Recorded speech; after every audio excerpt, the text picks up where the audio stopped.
Masquera say Zimbabwe, welcome to our channel Zim Confessions and Deep Secrets. Kana kari kiputanka kukuya paneno channel, please don't forget to subscribe. Kana uchingua garoga subscriber, don't forget to comment and share this video. Masquera Zimbabwe tapigirai nyaya ya buditswa na the news rocks nyaya ya Edgar Lungu, Zimbabwean President Emerson Mnangagwa's regional political ally, uyo ka rejectwa Zimbabwe from contesting my elections at 2026. Edgar Lungu akabanwa from contesting my elections iyaya achitaurwa iye achinzi the haabvumidzwe contest according to the constitution zvakonzeresa vanhu vakawanda vabude vachitaura ivo vachiti that is a good move. Tofunga President Emerson Mnangagwa was pushing for Edgar Lungu kuti awanikwe achipinda president Zanu PF akabuda pachena vachitaura ivo vachiti they are going to fight kuti ma-revolutionary parties awanikwa achitonga musadc vachitaura they are going to avoid ma-western countries kuti vawanikwa vachita take over ma-sadc countries. So this is a major blow to Zanu PF and President Mnangagwa, since they are ally abano from contesting my elections at 2026. Lisinai Edgar Lungu vabuda vachi-responda to after the judgment yapiwa the constitutional court yekuti vakwanise kucontesta my elections iwawa munyaya yabuditswa. The news rocks vachitaura ivo vachiti Zimbabwean President Emerson Mnangagwa's regional political ally Edgar Lungu has responded to the constitutional court's ruling yesterday banning him from 2026 presidential election. Lungu posted on social media after the judgment: my response to the constitutional court judgment today. Ladies and gentlemen of our beloved nation, esteemed members of the press, fellow patriots, and all who hold dear the principles of justice and constitutional democracy, we find ourselves at a critical juncture in our nation's history, a moment marked by deep reflection and, I dare say, a profound sense of our common identity and destiny. The verdict rendered today was expected.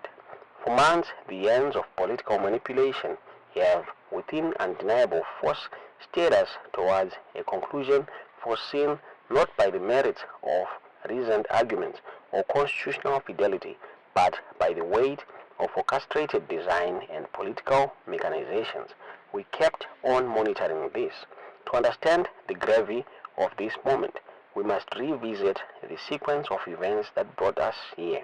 It began with a petition that sought to exclude me from the political arena, not through the natural verdict of the people on the ballot paper, but by the calculated intervention of political forces sponsored by political players. It unfolded with the reshaping of our constitutional court, the displacement of arbiters of justice, and the narrowing of judicial voices to fit a predetermined script. Yes, specific judgments were expelled in order to retain specific judges.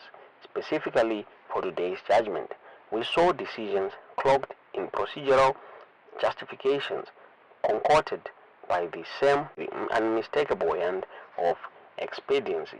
Judges were removed, some silenced, others promoted, and the very architecture of our judiciary reshaped to align with partisan operatives. Of course, we all witnessed calculated judicial reshuffles by politicians for their plan to land here today.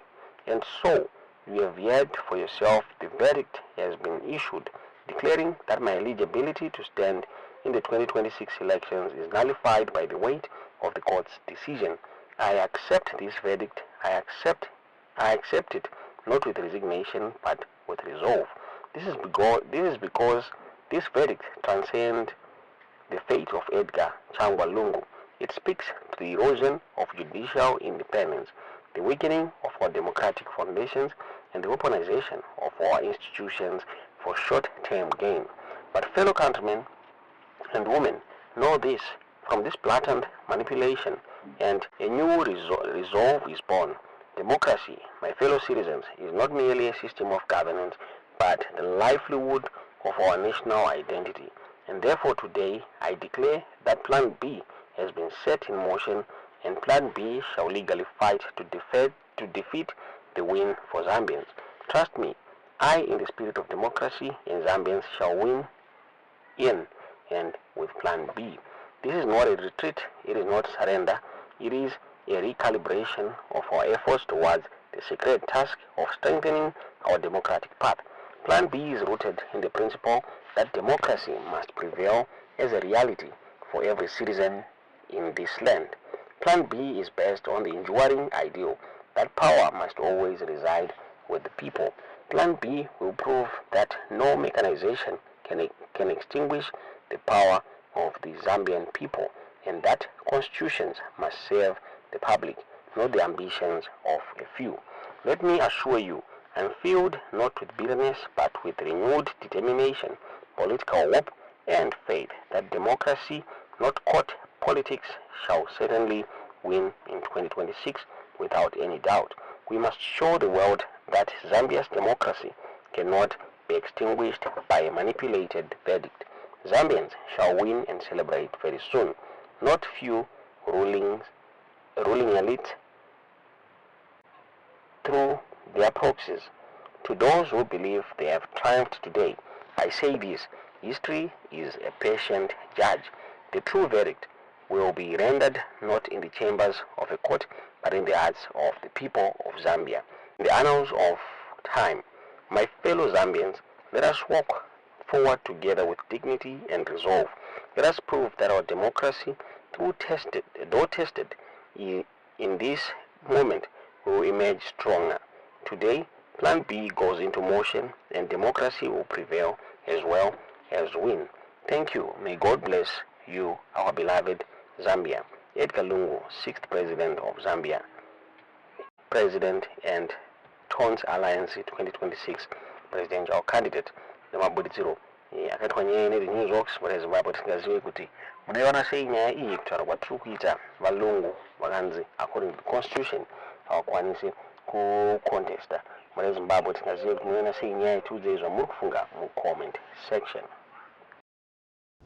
Our combined interpretation, therefore, of sections 2 and 7 of the Act and the repealed Article 35 of the Constitution is that the first respondent's term of office, that ran from 25th January 2015 to 13th September 2016, constituted a term of office.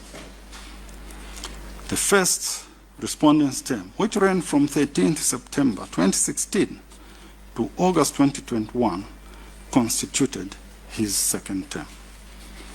The first respondent, Mr. Edgar Lungu, has therefore been twice elected and has twice held office. Article 106(3) of the Constitution makes the first respondent ineligible to participate in any future elections